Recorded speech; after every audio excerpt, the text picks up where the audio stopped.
Cette vidéo, on va voir quel est le secret pour faire de bons enchaînements. Avant ça, si t'es pas encore abonné à ma chaîne, je t'invite à t'abonner tout de suite pour suivre tous mes conseils.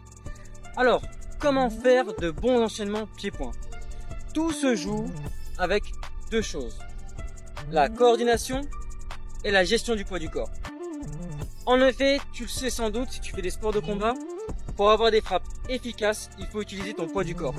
Par exemple, si tu vas mettre un coup de poing, tu vas pas simplement taper avec le poing, mais c'est tout ton poids du corps qui va servir d'appui pour avoir une frappe puissante. En gros, tu vas frapper avec ton poids du corps.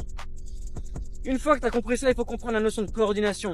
Coordination, c'est, comme son nom l'indique, savoir coordonner un mouvement.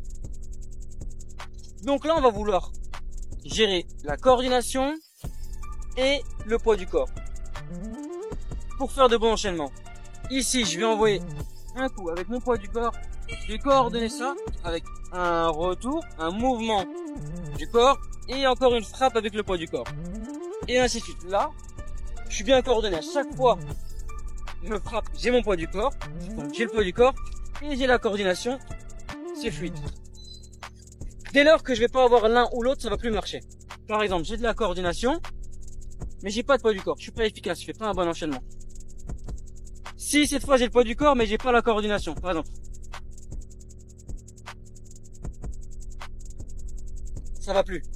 Pour faire un bon enchaînement, il faut absolument que tu aies les deux, il faut que tu travailles les deux.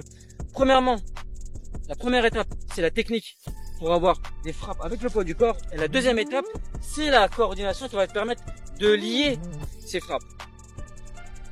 Pour ça, il faut enregistrer quelle est la bonne position pour avoir le poids du corps pour chaque frappe. Ici, c'est comme ça. Par exemple, un middle kick, c'est comme ça. Ici, je percute, comme ça. Une fois que j'ai bien enregistré comment avoir le poids du corps, il faut que j'apprenne à lier les mouvements. Quand je suis là, qu'est-ce que je peux faire? Est-ce que je peux faire un middle là? Non, je suis pas placé. Faut que j'envoie celui-là, par exemple. Là. Et ainsi de suite.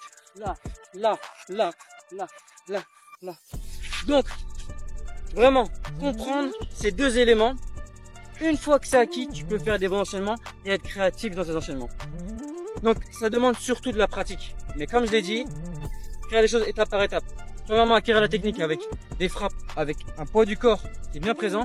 Deuxièmement, s'entraîner à coordonner les différentes frappes pour avoir de la fluidité et donc faire des bons enchaînements. Voilà, j'espère que cette vidéo t'a plu. Si c'est le cas, mets un like. Abonne-toi si c'est pas encore fait. Dis-moi en commentaire ce que tu en penses. Ou pose-moi une question si tu en as une. Et je te dis à très bientôt pour la prochaine vidéo.